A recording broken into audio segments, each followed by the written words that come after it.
Hello, and welcome to another reflection line video. Before we jump to the test, relax your mind. Take a deep breath.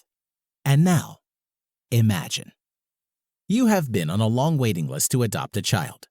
You seek a baby or a very young child. At last, you are invited to acquaint yourself with a 2-month-old girl whose parents have died in a car accident. They had been very well-situated people. You and your wife are very excited until you see the baby. You find her unattractive and she does not meet your expectations. You are worried that you won't be able to raise her like your own child. Yet, the next chance for adoption with such favorable genetics might not occur in the near future. What will you do? Number 1, you will adopt the girl. Number 2, you will refuse the adoption of the girl. Number 3, you will dismiss the idea of adoption altogether.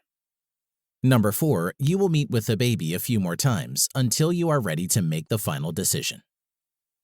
Before going to the results, here is what you can think about. Very often, adoptive parents express concern about the personal characteristics of children available for adoption. Sometimes the difference is just imaginary. Concerns may also rise if there are prior children in the family. The problem becomes more apparent during times of confrontation, or if the parents have unrealistic expectations.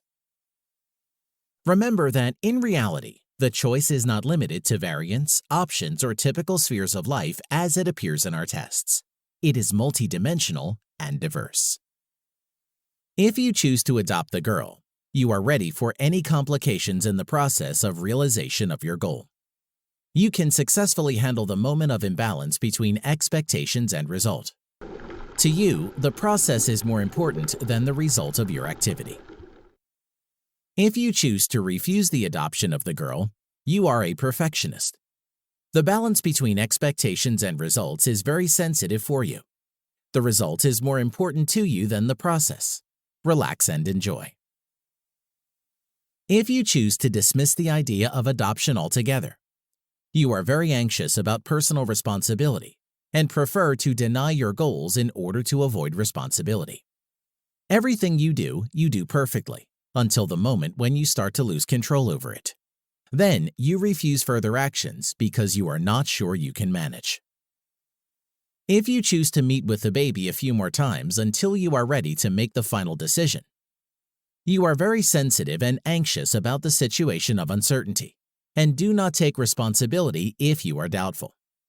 Nevertheless, you do not expect much from yourself in such situations. You try to consider all possible variables before you make a decision. If you want more tests like this, you can buy our book, Imagine You Are: Personality Tests with Moral and Ethical Dilemmas. The link will be in the description. Want more videos like this? Like our video and subscribe to the channel. And don't forget to tell us everything you think in the comments below. See you beyond the reflection line.